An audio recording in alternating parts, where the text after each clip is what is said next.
بالله من الشيطان الرجيم بسم الله الرحمن الرحيم قل صدق الله فاتبعوا ملة إبراهيم حنيفا وما كان من المشركين وقال النبي صلى الله عليه وسلم الحسن والحسين سيد شباب أهل الجنة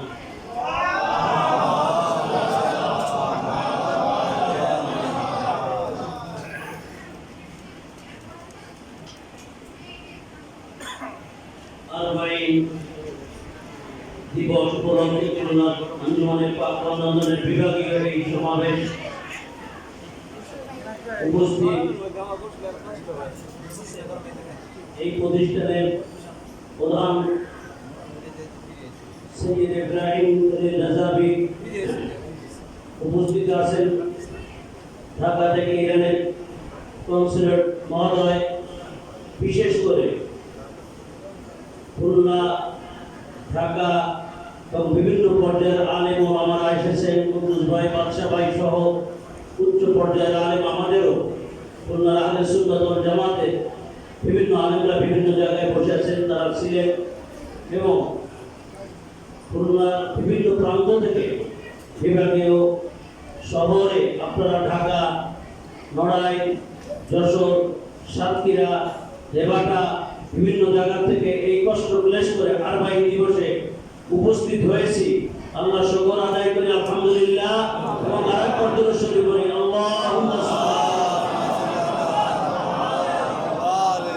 লাব্বাইক ইয়া হুসাইন, লাব্বাইক ইয়া হুসাইন, লাব্বাইক ইয়া আলী, লাব্বাইক ইয়া ফাতিমা, লাব্বাইক ইয়া হাসান রাদিয়াল্লাহু। মুহতারাম হাজিরিন, আমি সুন্নি মাযহাবের একজন ছোট্ট একজন আলেম। কয়েক বছর যাবত আপনাদের এখানে আমরা আসা যাওয়া করি। আমরা আরবাঈন শব্দটা হচ্ছে কোরআনের একটি শব্দ, যেটা আল্লাহ তাআলা কোরআনে পাকের ভিতরে আল্লাহ তাআলা এনেছেন। ওয়া'আদনা মূসা 30 লাইলাতান ওয়া আতমামনাহা বি'আশরিন ফাতাম্মা মিকাতু রাব্বিহি 40 লাইলাতান। কোরআন শরীফের ভিতরে এই 40 এর কথাটা আছে। আল্লাহ রাব্বুল আলামিন আরো বলেন, যাকিরু ফি আইয়ামিল্লাহ, তোমরা বিশেষ দিনের স্মরণ করো এবং এই দিবসকে পালন করো। এই দিবসের মাহাত্ম্য মর্যাদা তোমরা মানুষের কাছে পৌঁছাও। বিশেষ বিশেষ দিন আল্লাহ আমাদেরকে দান করেছেন। কারবালার ইতিহাস,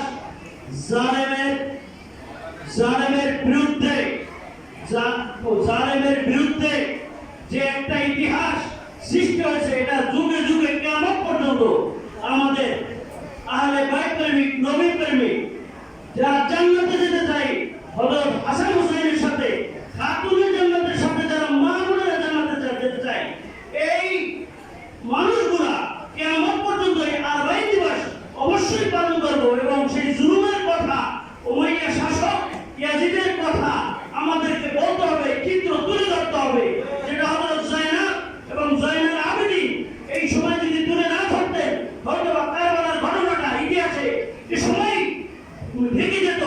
তাদেরকে শিকলবন্দি করে এবং যেভাবে অত্যাচার করে নির্মমভাবে বাজারে বাজারে, শহরে শহরে তাদেরকে ঘুরিয়েছে। জনগণ প্রশ্ন করেছে, তোমরা এমন কি কাজ করেছো যে তোমাদেরকে শিকল বাঁধা হয়েছে, এমন ভাবে তোমাদের হিজাব কেড়ে নেওয়া হয়েছে, তোমাদেরকে কষ্ট দেওয়া হচ্ছে। জনগণের সামনে এমন মর্মান্তিক করে এই উমাইয়া শাসকরা, ইয়াজিদ জালেম শাসক উপস্থাপন করেছে যেন মানুষ বোঝে এরা বড় অপরাধী। কিন্তু আজকে ইতিহাসে পাতায় আমাদেরকে ঢেকে দেওয়া হচ্ছে। কিন্তু আপনারা এখানেই শুধু সীমাবদ্ধ রাখেন। আমরা বলবো আহলে সুন্নাত ওয়াল জামাত এবং বাংলাদেশের সকল স্তরে এই দাওয়াতটা পৌঁছে দেওয়া উচিত। সেই দিন কিভাবে জালেমরা কিভাবে অত্যাচার করেছিল, আহলে বাইত এবং নবী পরিবারকে শহীদ করেছিল এবং অন্যায়ের সামনে ইমাম হোসেন মাথা নত করেন নাই এবং ইয়াজিদ সৈন্য শাসকের সেই রাজতন্ত্রের যে প্রবর্তক আমিরে মুআবিয়া বলা হয়, ওই কাতিবে ওহী বলা হয়, কতটা ইতিহাসে সত্যতা আমরা সবাই কম বেশি জানি। সে আলোচনার বিষয় এখন না। যে মুআবিয়া সর্বপ্রথম বাকি হয়েছিলেন, হযরত আলী রাদিয়াল্লাহু আনহু সকলে মেনেছিলেন ইসলাম একটা শান্তির ধর্ম, সুন্দর ধর্ম, বড় চমৎকার ধর্ম। আল্লাহর হাবিবের পরে আবু বকর, ওমর, ওসমান রাদিয়াল্লাহু যে এই খেলাফতের মধ্যে যেভাবে আস্তে আস্তে ইসলাম যেভাবে সম্প্রসার প্রসার হইতেছিল, শান্তিপূর্ণভাবে মানুষ যেভাবে জাগরণ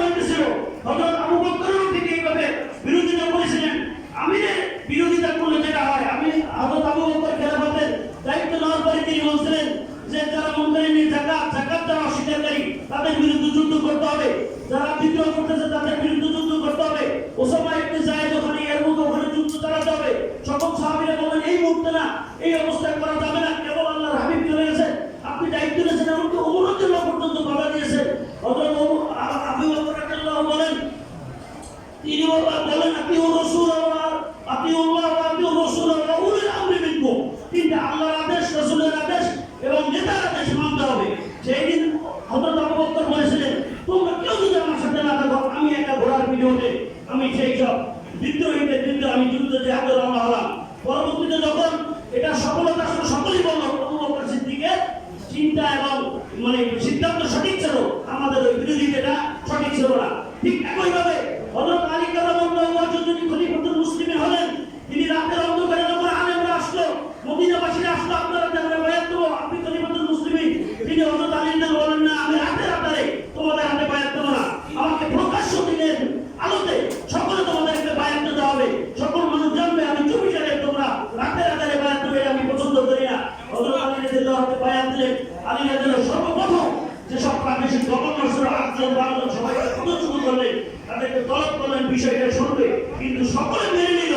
সেই দিন হযরত আলী রাদিয়াল্লাহু আনহু একজন মাত্র মানে নাই, হচ্ছে আমিরে মুআবিয়া, বলে নাউযুবিল্লাহ। এটা আল্লাহর আদেশের লঙ্ঘন করেছে, আয়াতের লঙ্ঘন করেছে, কি করে না? শুধু তাই না, এই মুআবিয়া তিনি যতদিন বেঁচে ছিলেন, তার পিতা যতদিন আবু সুফিয়ান বেঁচে ছিল, জীবনভর আল্লাহ রাসূলের সাথে যুদ্ধ করেছে। উহুদ পর্বত, খন্দক, আহজাব, এমনকি মক্কা বিজয়ের সময় যখন সে ইসলামের জন্য তাকে ধরে নিয়ে আসা হলো, আব্বাস রাদিয়াল্লাহু তাকে ধরে নিয়ে এসে আপনি কলমা পড়েন, আল্লাহ রাসূল জিজ্ঞেস করলেন, তুমি কি এখনো দেখতে পাচ্ছ তোমার এইসব রাত খবর মানার পর্যন্ত এটা কোনো কাজে আসবে না? তিনি বলেন, হ্যাঁ আসলে আজকেই বুঝতে পারলাম, যদি কোনো কাজে আসতো আমার কোনো উপকার রাখতো, তুমি কলমা পড়ো। বলে না, আমি আল্লাহ রাসূল বলেন, আমি কি সত্য নবী না, তোমার বিশ্বাস হচ্ছে না? তখন আবু সুফিয়ান বলছিল যে না, এ ব্যাপারে আমার সন্দেহ আছে, বলে নাউযুবিল্লাহ।